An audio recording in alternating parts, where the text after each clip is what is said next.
pretty awesome that Disney is gonna do Deadpool 3 as an R-rated movie, because hopefully it opens up a bunch of R-rated movies in like the Disney universe. Like, imagine if all of the Disney movies, like the live action ones that came out, were all live, like rated R. Like rated R Aladdin would have been lit. Rated R Lion King would have been hard. Think about it. So hopefully this Deadpool movie like opens up like a whole can of worms. We'll see though. What's up, y'all? It's your boy Jaron back again from another video. I'm trying to strategically cover up my shirt because I realize I'm wearing a shirt from the homie Steve Cab and it's got some nipples on it. So if I'm like this, it's because I'm trying to cover up my stuff here. This is my random live stream show where I hop on here and say a few things about the industry, movies, TV, film, entertainment. I'm a multimedia artist. The whole idea is to try to convince you guys to donate to my film, The Bond, which is in the final stages of production. We have a few more things to do before we're done. We're probably about like 80% done. Getting close, but in order to finish it, we have to raise a little bit more money. This movie has been entirely fundraised by the people, y'all. I have not really put much of my own money into this film. Also my producers. Shout out to my producers, Tyrone Campbell, Michael Campbell, who's like the man if you know who he is, and then Jay Curtis. Two big helps on this film. And then you guys. We've had, I don't know, like 50 people, I think, give or take. I have to look at the actual numbers who have donated to this film. Whether it's $5 or $100, crazy. It's crazy stuff, y'all. Like, couldn't do this without y'all. Some of you guys have continually give us money for food, lunch, dinner for my crew and cast. Some of you guys have given us money for equipment. Some of you guys have helped us out on my Amazon wish list and gotten us certain equipment. Thank you for that. In the grand scheme of things, like, this movie would not have been possible if it weren't for you guys supporting us to do it. So special thanks to y'all for being out there.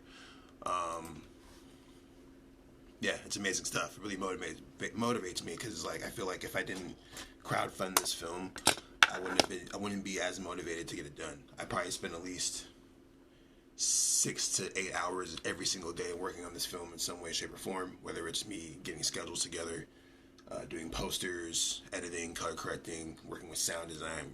I'm doing it all for the most part, besides my awesome crew. So today's trade is Maui Wowie from Arizona Organics. They still got good prices if you're still looking for a place that has good weed that's not all recreational out. They're still recreational, but they're pretty good. Been there a couple times, in and out, super quick. So, anyways, let's get into today's show. Let's get into it. I want to talk about this damn GameStop movie.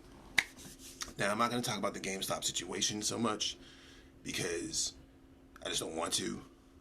It's a lot to talk about. Don't want to do that. I want to talk about the fact that they're trying to turn this GameStop situation into a movie.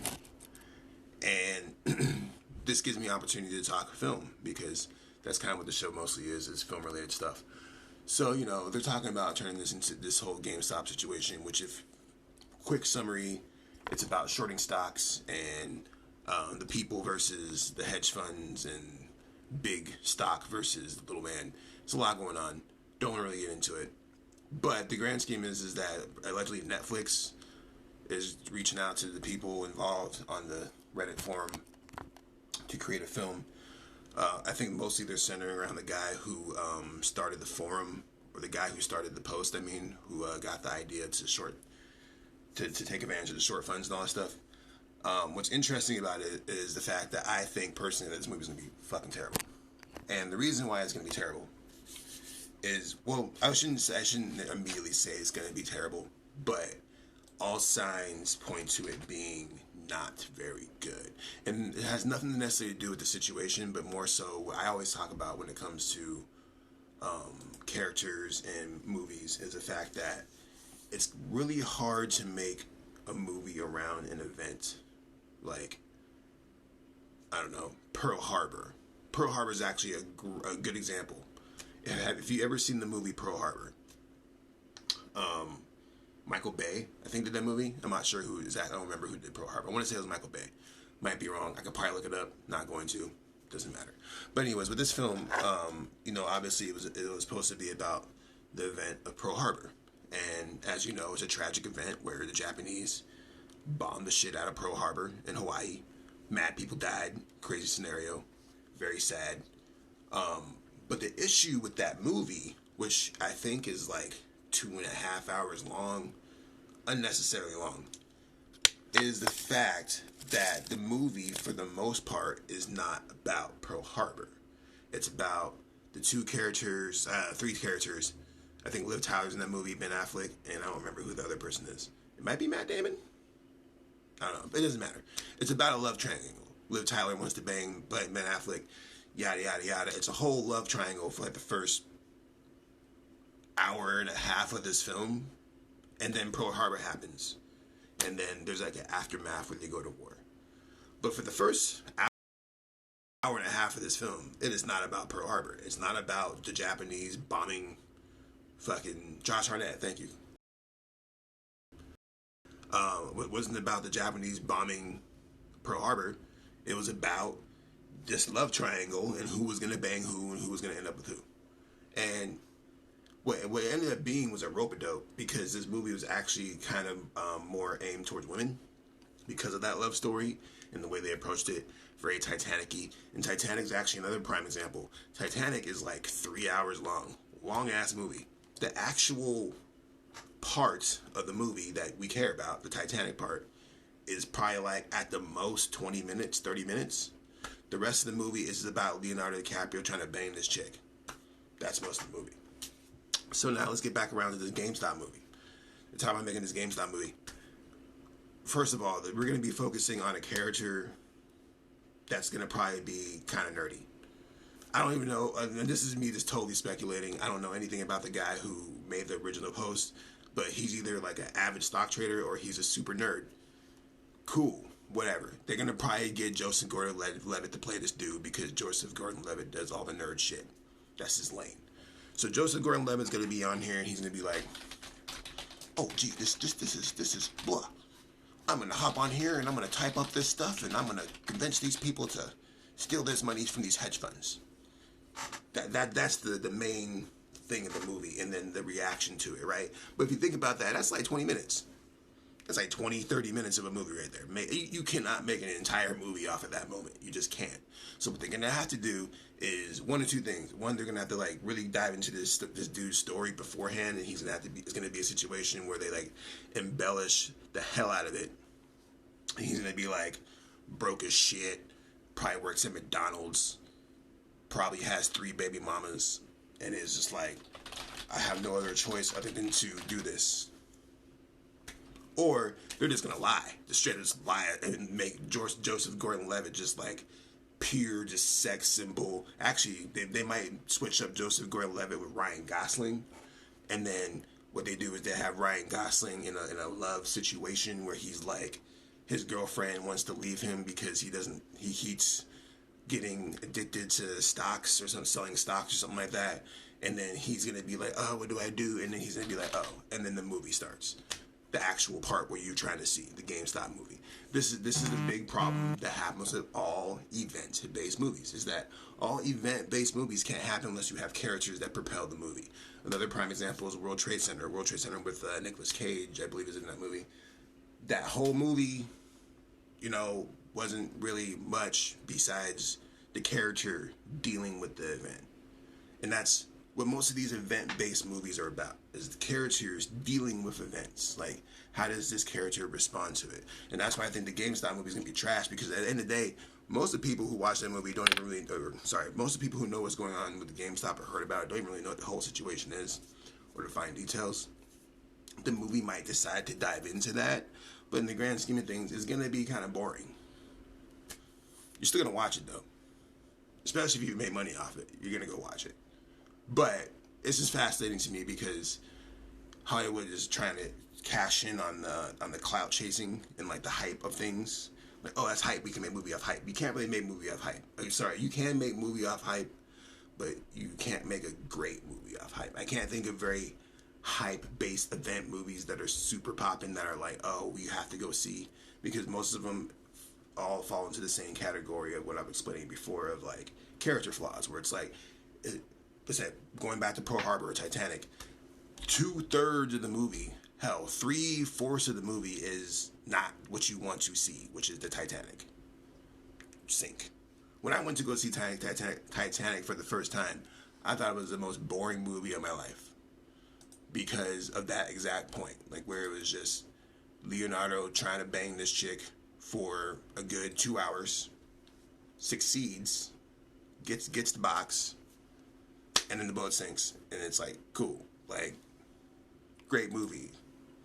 Like, I really just wanted to go, like, they could have made like a short condensed film of that moment with the boat sinks, which is what all the dudes want to go see, is the boat crashing.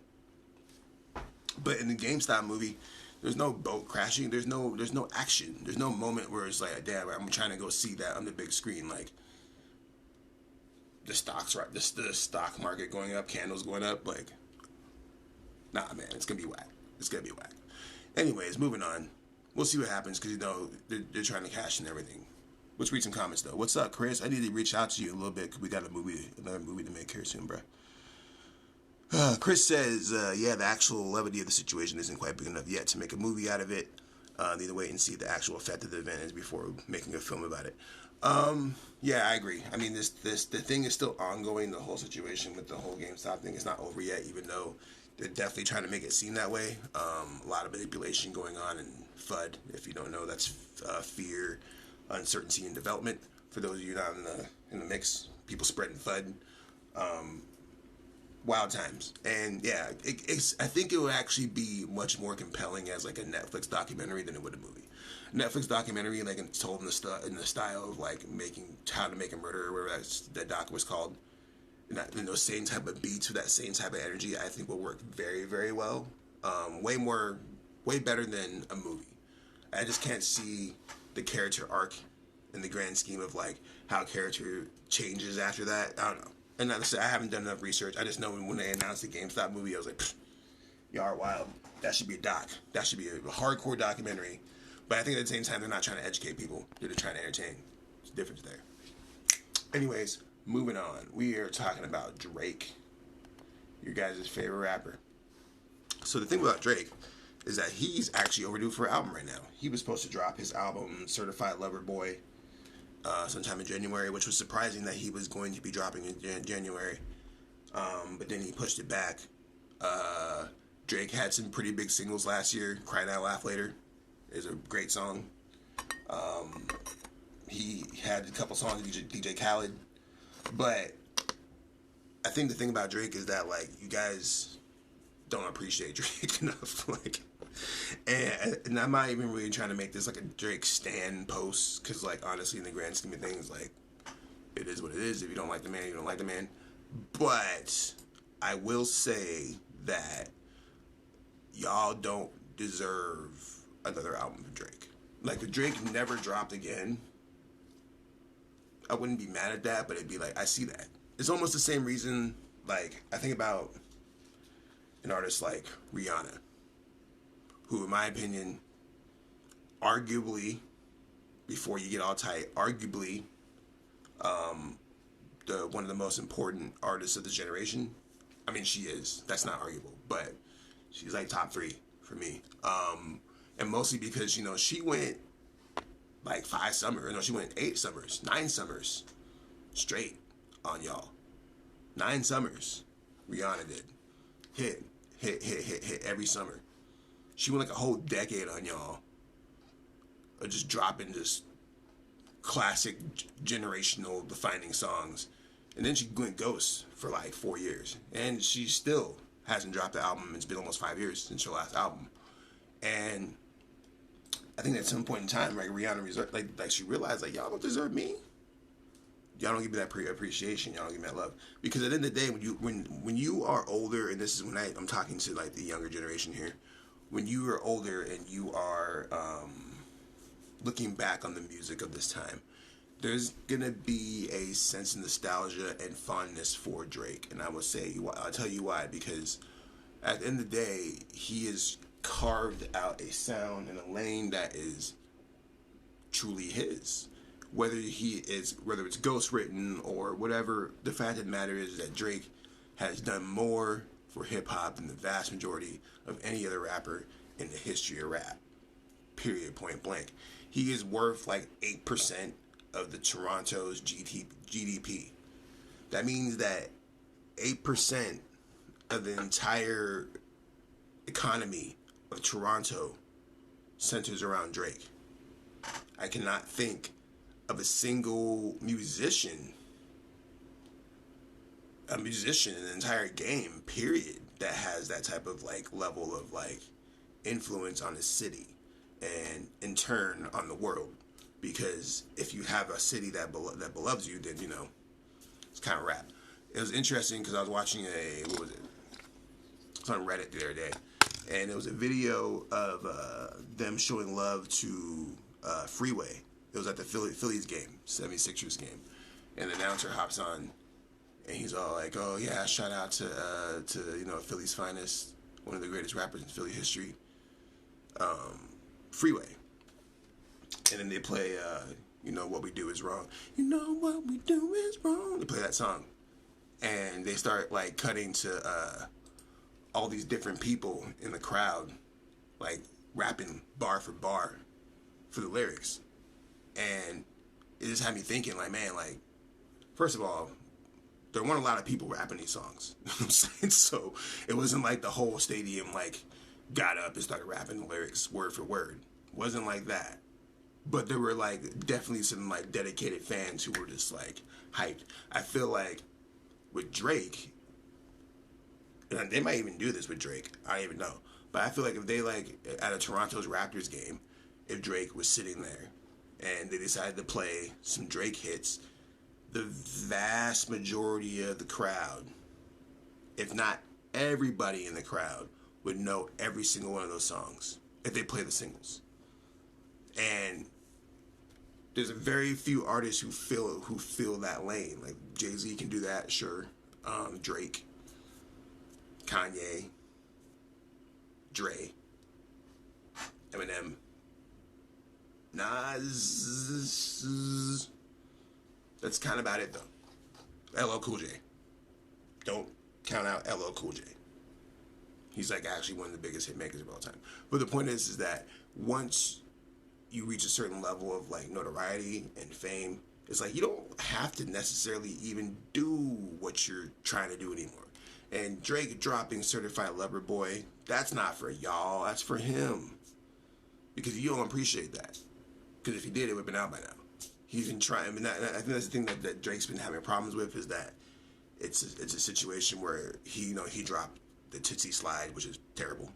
Crying Out Laugh Later was a decent song, but it wasn't banging enough to drop a whole album off of. But a lot of that has to do with appreciation. Because like I said, Drake could drop Certified Lover Boy right now, it's probably going to go number one. Why? Because he has an entire city, one of the largest cities in the world, behind him. Like I said, 8% of the GDP of Toronto. Insane numbers. It's something that you really can't, like, fuck with. So y'all don't deserve that. I think about Rihanna, she's kind of similar. Like, Rihanna has the whole Caribbean on her back as probably the biggest star out of the Caribbean ever. That's super debatable, and if I'm wrong, please let me know. But I feel like Rihanna might be the biggest star out of the Caribbean ever. And that's a lot of pressure. It's a lot of pressure to have on somebody. You know what I'm saying? To have to be the greatest out of your region, to be the greatest out of your city, to be the greatest out of your state, like undisputed. Like that's you. Like there's nobody else but you. No local rap beef. It's just you and the greatest. Undisputed with facts and receipts. Yeah, you don't deserve that. You don't deserve that album. But he's going to give it to you because that's what we do as artists. As artists, we give you things that you don't deserve. And we hope that you learn from it. But in the grand scheme of things, most of you don't. It's a vicious cycle. But we're still alive. We're still well. We're not dead from corona, because that shit's killing people. Wear a mask, please. I just recovered from that. It was cool, but no, it's fucking shit up right now. So be safe. With that said, I'm gonna let you guys go. Thanks for watching the video. This one's a little bit shorter than usual, which is fine, because y'all don't need me talking for 30 minutes anyways. It's too much time. I'm gonna go ahead and let you guys know again to go follow my movie The Bond. Go watch the trailer. Go check out the website. Go check out the Instagram page. We'll be dropping a lot more content here soon. If you want to help out the film, go ahead and hit them links, or hit those little information in the caption, Cash App, Venmo, all that stuff. Every dollar matters. Goes to my business account. We use that shit to buy pizza. Pap, pap, pap. Other stuff. Happy crew. So, appreciate you guys for watching. One love. Success to you and yours. Peace.